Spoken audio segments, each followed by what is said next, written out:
नमस्ते बच्चों, कैसे हो सभी। हम थोड़े दिन बाद मिल रहे हैं। आपकी परीक्षाएं सब कैसी रही? सबने अच्छे से लिखा? एग्जाम को अच्छे से लिख लिया सबने? ओके, ठीक है। तो हम लोग क्या कर रहे थे बेटा? हम लोग पिछली क्लास में कोशिका से अंग तंत्र तक जो चैप्टर है उसी को कर रहे थे, है ना? जिसमें कि हम क्या क्या पढ़ चुके हैं। उसमें हमने कोशिका की संरचना के बारे में पढ़ा था। और क्या पढ़ा हमने? पादप कोशिका एवं जंतु कोशिका के बीच में क्या क्या अंतर है, ये भी हम लोग पढ़ चुके हैं। तो हमने जब कोशिका की संरचना पढ़ी तथा पादप कोशिका तथा जंतु कोशिका के बीच के अंतर को जाना, तो हम लोगों ने क्या क्या पढ़ा बेटा? क्या क्या पढ़ा था उसमें, याद है आपको? कोई बता सकता है मुझे कि क्या क्या पढ़ चुके हैं हम लोग उसमें? हम लोग क्या करते हैं, एक रिकैप कर लेते हैं, उसके बाद हम लोग आएंगे वापस, ठीक है? ओके। तो हम लोगों ने पढ़ा कि जो कोशिका होती है उसके अंदर बहुत सारे कोशिकांग होते हैं, है ना? और वो कोशिकांग के, उन कोशिकांगों के कार्य क्या क्या है, और पादप कोशिका जंतु कोशिका से किस प्रकार से भिन्न है। तो ये सब हम लोग पढ़ चुके हैं। आज हम एक नया टॉपिक पढ़ेंगे। तो इससे पहले बच्चों, मैं आपसे पूछती हूँ कि हम सब ने जो कोशिका की संरचना पढ़ी है और कोशिका के जो कोशिकांग है उनके बारे में, तो कोशिका के बारे में तो पूरी डिटेल हम पढ़ चुके हैं, ठीक है? अब बेटा, हम सभी जानते हैं कि जो जीवित प्राणी है ना, जीवित प्राणी जो है वह, जो पौधे होते हैं वो सभी किससे बने होते हैं? किससे बने होते हैं? सेल से बने होते हैं या कोशिकाओं से बने होते हैं, है ना? सेल या कोशिकाओं से बने होते हैं। अब हमने बात की थी पिछले क्लास में, जो अमीबा और पैरामीशियम होती है ना? अमीबा और पैरामीशियम, क्या विशेष बात थी इनकी? ये जो जीव है अमीबा और पैरामीशियम, इनके बारे में कुछ बताया था मैंने आपको। क्या बताया था मैंने आपको? ये बताया था कि ये जो जीव है ये एक कोशिक है ना? एक कोशिक होते हैं, यानी कि इनके पास बहुत सारे कोशिकाएं नहीं होती, इनके पास सिर्फ एक ही कोशिका होती है। अब बेटा, जीवित वस्तुएं हैं या जीवित जो जीव जंतु हैं ये लोग, है ना? तो क्या होगा? हाँ, तो क्या होगा, इनमें भी सभी प्रकार के जैविक क्रियाएं चलती होंगी, है ना? जैसे कि जैविक क्रियाएं, पता है ना आपको क्या होती है? क्या होती है जैविक क्रियाएं? बताइए। जैविक क्रियाएं क्या होती है? जैसे कि श्वसन, है ना? जैसे कि श्वसन, पाचन, उत्सर्जन, सॉरी, उत्सर्जन आदि। तो ये सब क्या है? ये सब जैविक क्रियाएं हैं। तो कोई भी जो जीव जंतुएं हैं उनमें जैविक क्रियाएं होती रहती हैं। अब अमीबा और जो पैरामीशियम है ये एक कोशिक जीव है। तो ये जितने भी जैविक क्रियाएं हैं, जैसे कि श्वसन हुआ, पाचन हुआ, उत्सर्जन हुआ, जितने भी जैविक क्रियाएं हैं उनको करने के लिए उनके पास सिर्फ एक ही कोशिका होती है। तो एक ही कोशिका की सहायता से इतनी सारी जैविक क्रियाएं उनके शरीर में होती रहती हैं, ठीक है? लेकिन हमारी बात अलग है, हम तो अलग हैं, है ना? जैसे कि मनुष्य, मनुष्य, पशु, पौधे, हम कैसे जंतु हैं भाई? हम कैसे जीव जंतुएं हैं? हम क्या एक कोशिक हैं? नहीं। हम लोग कैसे हैं? हम बहुकोशिक जीव हैं, है ना? हम बहुकोशिक जीव हैं। क्यों कहलाते हैं हम, हमें सभी बहुकोशिक क्यों बोलते हैं बेटा? हम बहुकोशिक क्यों कहलाते हैं? क्योंकि हमारे शरीर में बहुत सारे, ओके, ठीक है ठीक है, करंट नहीं है आपके यहाँ पर, इलेक्ट्रिसिटी नहीं है, ओके, ओके। मनुष्य, पशु, पौधे, हम सभी बहुकोशिक जीव हैं। यानी कि हमारे शरीर में एक से अधिक बहुत सारे लाखों लाखों कोशिकाएं हैं, बहुत सारी कोशिकाओं से हम बने हुए हैं, है ना। तो हमें देखो भाई, हमें एक कोशिका की जरूरत नहीं है। हमारे शरीर में जितनी भी जैविक क्रियाएं होती है, जैसे श्वसन, पाचन, उत्सर्जन, जो भी है, इन सभी को करने के लिए कोशिकाओं के समूह है। क्या है बेटा? जो बहुकोशिक जीव है, उनके शरीर में जैविक क्रियाएं करने के लिए क्या है? बहुत सारी कोशिकाओं का समूह है। कोशिकाओं का समूह, ठीक है। यानी कि हमें सिर्फ एक कोशिका पर निर्भर रहने की कोई आवश्यकता नहीं है। हमारे पास हमारे शरीर में बहुत सारे कोशिकाओं का समूह है, जो अलग अलग कार्य करते हैं। क्या करते हैं? अलग अलग कार्य करते हैं, ठीक है। अब बेटा, अब मैं आपको एक एग्जाम्पल बताती हूँ। अब देखो बच्चे, हमारे स्कूल में जैसे कि एक प्रोग्राम चल रहा है, ठीक है। क्या चल रहा है हमारे स्कूल में? एक जो है प्रोग्राम चल रहा है, ठीक है। तो जब हमारे स्कूल में कार्यक्रम कुछ हो रहा होता है, तो यहां पर लिखती हूं मैं कार्यक्रम, ठीक है, या प्रोग्राम चल रहा है। तो बच्चे, हम जो है हमारे अलग अलग ग्रुप में हमारी मैम हमें बांट देंगी, है ना। बहुत मैम क्या करेगी? बहुत सारे ग्रुप्स बनाएगी, है ना, समूहों में हमें बांट देंगे। आपके स्कूल में ऐसा होता है? जैसे कि कुछ बच्चे जो होते हैं ना, वो चित्र बनाने में बहुत अच्छे होते हैं, ठीक है। कुछ बच्चे क्या करते हैं? चित्र बनाने में बहुत होशियार होते हैं। तो क्या करती है मैम? उनको बांट देती है, उनको एक ग्रुप में या एक समूह में उनको क्या करती है? उनको बांट देती है, यानी कि उनका एक ग्रुप बना देती है मैम, और बोलती है कि भाई तुम कुछ चार्ट्स बनाओ या चित्र है जो भी है वो बनाओ, ठीक है। अब कुछ बच्चे जो होते हैं ना, कुछ बच्चे जो होते हैं सजाने में, कक्षा को सजाने में, हम्म सजाने में निपुण होते हैं। कैसे होते हैं? जो सजावट के कार्य होते हैं उनमें बहुत निपुण होते हैं कई बच्चे, है ना। तो मैम क्या करेगी? उनका एक ग्रुप बनाएगी या उनका एक समूह बना देगी, है ना। उसके बाद कुछ बच्चों को मंच में कोऑर्डिनेट करना, आपका जो मंच होगा आपके स्कूल में, है ना, यानी कि जो स्टेज होता है आपके स्कूल में, उसका संचालन करने में बहुत निपुणता होती है ना। तो कुछ बच्चों को क्या करेंगी? वे एक ग्रुप बनाएंगी और बोलेंगी कि भाई तुम मंच का संचालन करो, है ना। तो इस तरह ये जो जितने भी ग्रुप्स उन्होंने बनाए हैं, ये सभी ग्रुप अपने विशेष विशेष कार्य करते रहेंगे, अपने अलग अलग कार्य करेंगे, और सभी ग्रुप्स अपने जो उनको जो कार्य सौंपा गया है उसको बहुत अच्छी तरह से करेंगे।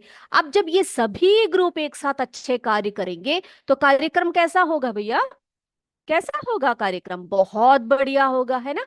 बहुत अच्छी तरीके से होगा। सभी खुश हो जाएंगे कि देखो इन बच्चों ने कितना अच्छा कार्यक्रम किया है, कितने अच्छी तरह से इन्होंने इन सब का संचालन किया है। तो बेटा, इन सब में किसका कार्य, जो किसका हाथ है? आप सभी बच्चों का हाथ है, मैम का हाथ है ना। तो आप सबने क्या किया? आपके जो अध्यापक है और जो स्टूडेंट्स है, आप सबने मिलकर उस कार्यक्रम को बहुत ही सफल तरीके से किया है। कैसे? एक एक छोटे छोटे समूहों में, लेकिन जो आपने कार्य किए हैं बहुत अच्छी तरीके से किए। इसी प्रकार बेटा, इसी प्रकार से हमारे शरीर में भी कोशिकाओं के समूह होते हैं, ठीक है। कोशिकाओं के समूह होते हैं, और जो एक एक समूह होता है वो अलग अलग कार्य करता है। तो उसी को हम लोग क्या कहते हैं? ऊतक कहते हैं। क्या कहते हैं उसको हम? ऐसे समूहों को हम क्या कहते हैं बच्चे? ऊतक कहते हैं, ठीक है। तो आज हम क्या पढ़ेंगे? आज हमारा टॉपिक क्या है? ऊतक। ऊतक को अंग्रेजी में क्या कहते हैं पता है आपको? टिश्यू कहते हैं। क्या कहते हैं? टिश्यू कहते हैं। और ये ऊतक कैसे बनते हैं? अब आप आपसे पूछे कि ऊतक का डेफिनेशन दीजिए, यानी कि इसको जो है परिभाषित कीजिए, तो आप क्या लिखोगे बच्चे? क्या लिखोगे?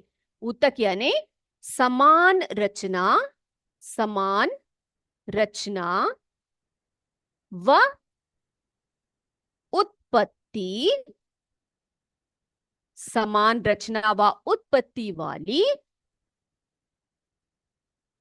कोशिकाओं कोशिकाओं का समूह जिनके द्वारा जिनके द्वारा जिनके द्वारा विशिष्ट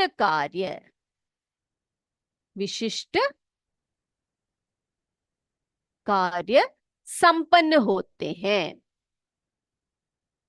विशिष्ट कार्य संपन्न होते हैं।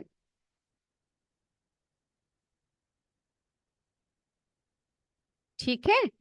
तो ऐसे समूह को, ऐसे कोशिकाओं के समूह को क्या बोलेंगे बच्चे हम लोग?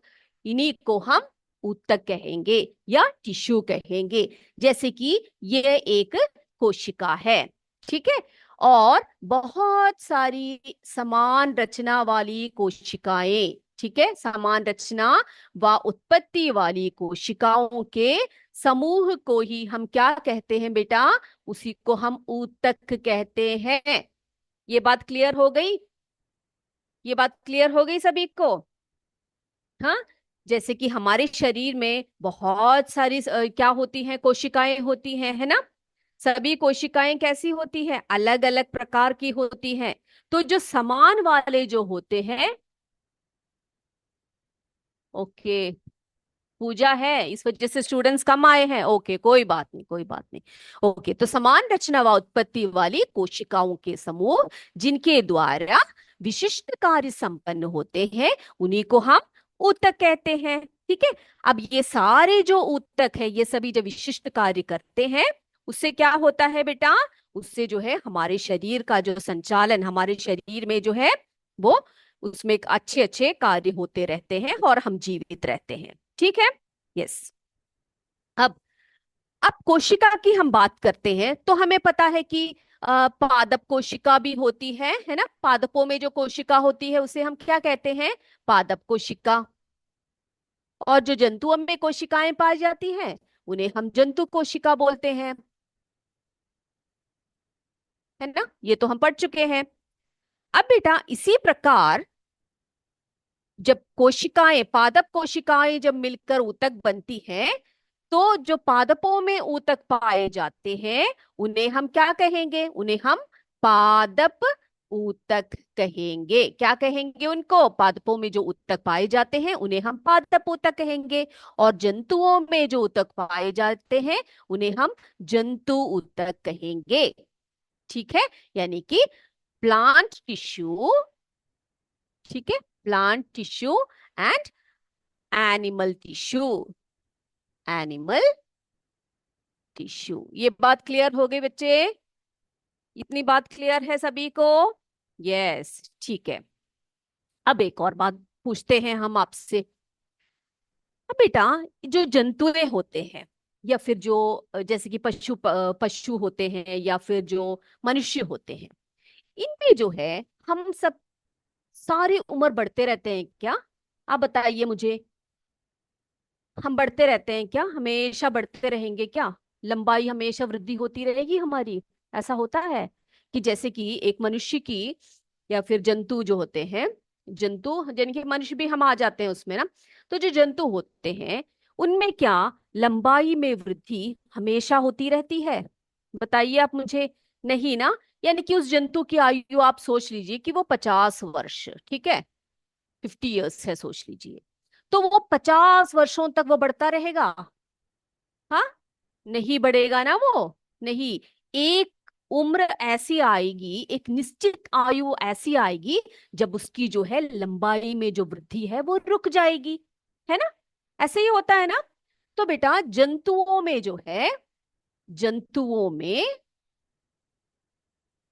जंतुओं में जो लंबाई होती है, लंबाई में जो वृद्धि होती है वो कैसी होती है? एक निश्चित, है ना, एक निश्चित आयु तक होती है। एक निश्चित आयु तक होती है। लेकिन अगर आपने पौधों को ध्यान दिया है, पौधों को ध्यान दिया है, तो आप पाओगे, क्या नोटिस किया है आपने, जो पौधे होते हैं उनमें जो वृद्धि होती है ना बच्चे, उनमें जो वृद्धि होती है वो कैसी होती है, जीवन भर होती है। कैसे होती है, जीवन भर होती है। तो ये डिफरेंस दोनों का पता लग गया आपको। जंतुओं में जो है लंबाई में जो वृद्धि है वो एक निश्चित आयु तक होती है, जबकि जो पौधे होते हैं उनमें जो वृद्धि होती है वो जीवन भर होती है। ठीक है। तो इससे यह स्पष्ट होता है कि इनमें कुछ ऐसी खास बात है, पौधों में जो है कुछ ऐसी खास बात होती होगी जिससे कि जीवन भर इनकी वृद्धि होती रहती है ना। तो बेटा बिल्कुल आपने सही सोचा है कि पौधों में कुछ ऐसे ऊतक होते हैं जो हमेशा जीवन भर क्या होते रहते हैं, विभाजित करते रहते हैं। तो पौधों में कुछ विशेष प्रकार के, विशेष प्रकार के, विशेष प्रकार के ऊतक होते हैं जो क्या करते हैं, जीवन भर, जीवन भर विभाजित होते रहते हैं। जब विभाजित होते हैं तभी तो वृद्धि होती होगी, है ना। विभाजित होते हैं। क्लियर, ये बात क्लियर हो गई सभी को? इज दिस क्लियर, ये पॉइंट क्लियर है सभी को? ठीक है। तो अब जो है ये जो विशेष ऊतक होते हैं ना जो पौधों में, ये पौधों के हर कहीं यानी कि सभी भागों में नहीं पाए जाते, इनके भी कुछ विशेष भाग होते हैं। ठीक है। अब देखो यहां पर मैं अभी एक पौधे का चित्र बना रही हूं।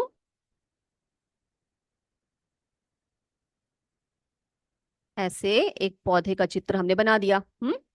ओके। अब बेटा ये जो पौधा होता है ना, ये जो पौधा है, मैंने आपसे कहा कि विशेष प्रकार के ऊतक होते हैं इनमें, है ना।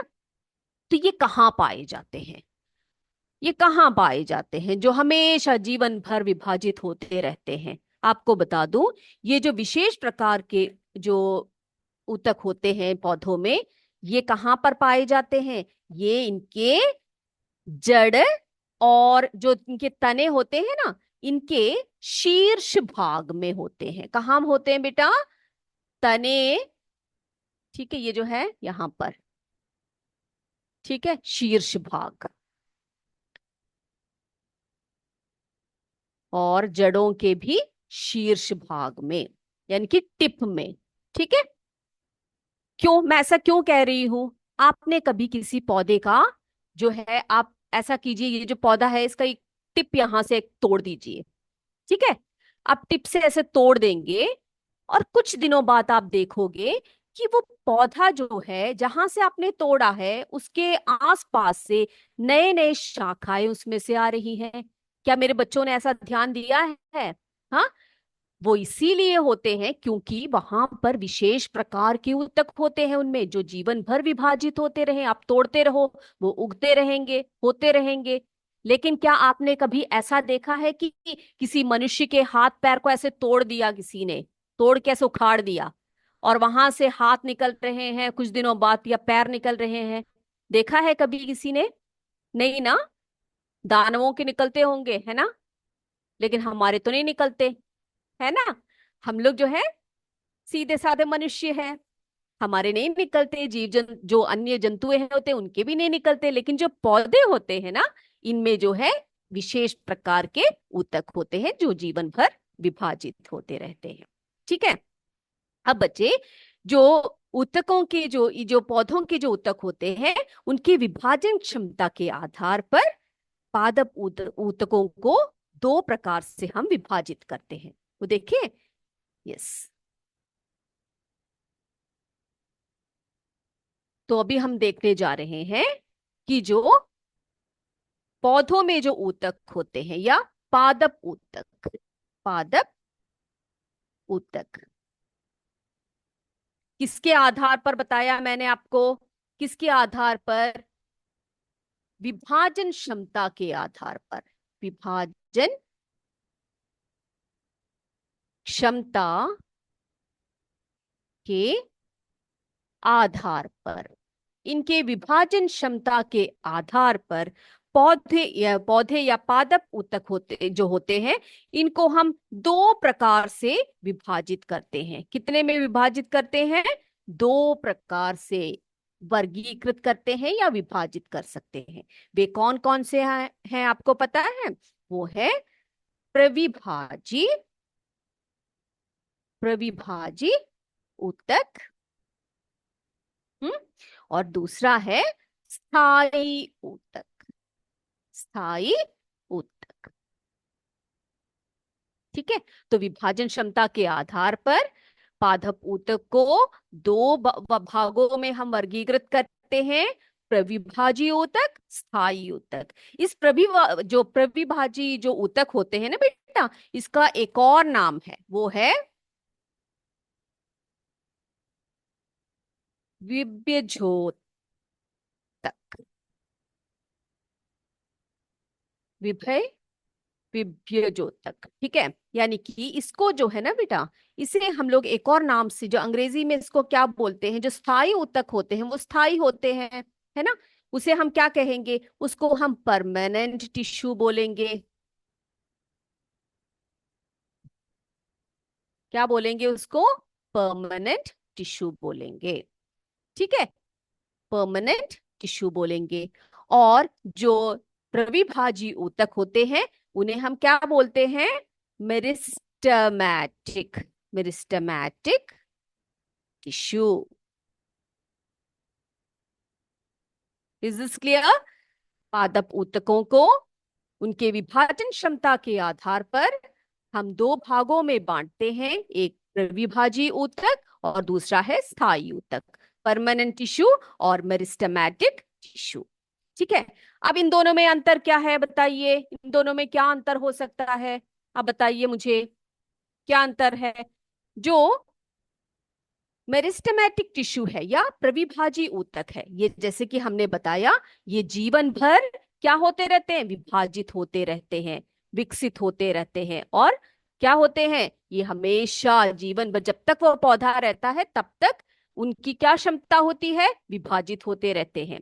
अब ये जो स्थायी ऊतक क्या है? स्थायी ऊतक जो होते हैं ना बेटा, इसको, ये वे ऊतक हैं जो पादप शरीर में विकसित होकर तथा विभाजन क्षमता खो देते हैं एक समय के बाद, और वे क्या करते हैं? अन्य कार्य करने लगते हैं। ठीक है, तो जो परमानेंट टिश्यू है, ये क्या है, कैसे होते हैं? ये जो है, ये अपनी विभाजन क्षमता, विभाजन क्षमता खोकर क्या करते हैं? ये खोकर ऐसे चुपचाप बैठे नहीं रहते वहां पर, क्या करते हैं? अन्य विशिष्ट कार्य करते हैं, अन्य विशिष्ट कार्य करते हैं। ठीक है, पौधों के लिए अन्य विशिष्ट कार्य करते हैं। और जैसे मैंने आपको बताया, जो प्रविभाजी ऊतक होते हैं वो जीवन भर विभाजित होते रहते हैं, विभाजित होते रहते हैं।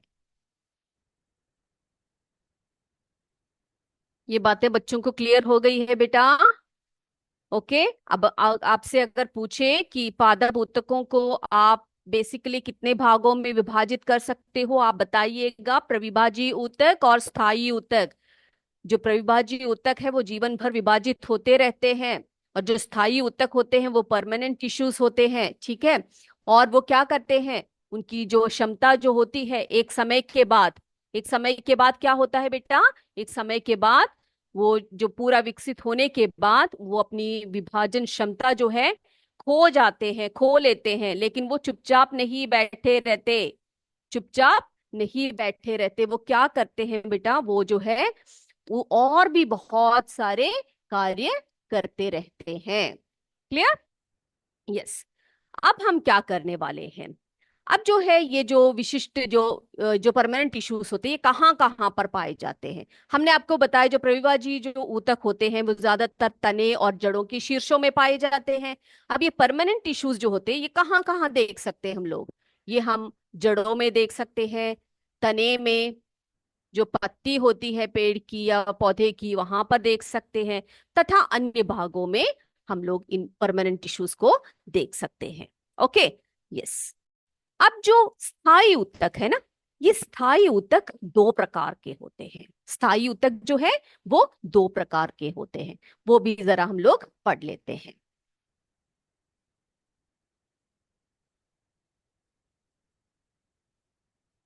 स्थायी ऊतक, स्थायी ऊतक या परमानेंट टिश्यूज ये दो प्रकार के होते हैं। कौन कौन से प्रकार के?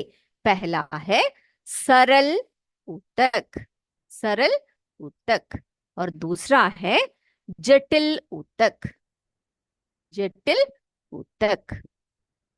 ठीक है, स्थायी ऊतक को हम दो भागों में वर्गीकृत करते हैं। एक है सरल ऊतक जिसे हम सिंपल टिश्यू बोलते हैं, सिंपल टिश्यू बोलते हैं। और जो जटिल ऊतक होते हैं ना बेटा वो है कॉम्प्लेक्स टिश्यू। क्या है? जटिल है तो कॉम्प्लेक्स है, उसे हम कॉम्प्लेक्स टिश्यू कहते हैं। अब इन दोनों में क्या डिफरेंस है देख लेते हैं। क्या डिफरेंस है सरल ऊतक और जटिल ऊतक में? अब बेटा जो सरल ऊतक होता है ना वो बहुत सरल होते हैं, आपकी और हमारी तरह है ना, एक ही प्रकार की कोशिकाओं से बने होते हैं वे। ठीक है, सरल ऊतक जो है इनकी खास बात क्या है, विशेष बात क्या है? जो सरल ऊतक होते हैं वो एक ही प्रकार के कोशिकाओं से, कोशिकाओं से बने होते हैं। ठीक है, और पादप निर्माण में इनका बहुत योगदान होता है। अब भाई जो जटिल होते हैं वो थोड़े से कॉम्प्लेक्स होते हैं, है ना, थोड़े से ऐसे बदमाश होते हैं। सोचियो, ऐसे बस आपको याद दिलाने के लिए बोल रही हूँ। ठीक है, तो बेटा ये जो जटिल जटिल ऊतक होते हैं ना, ये एक से अधिक प्रकार की कोशिकाओं से मिलकर बने होते हैं। कैसे बने होते हैं ये? एक से अधिक कोशिकाओं, एक से अधिक कोशिकाओं से बने होते हैं। क्लियर? क्लियर हो गई? ठीक है।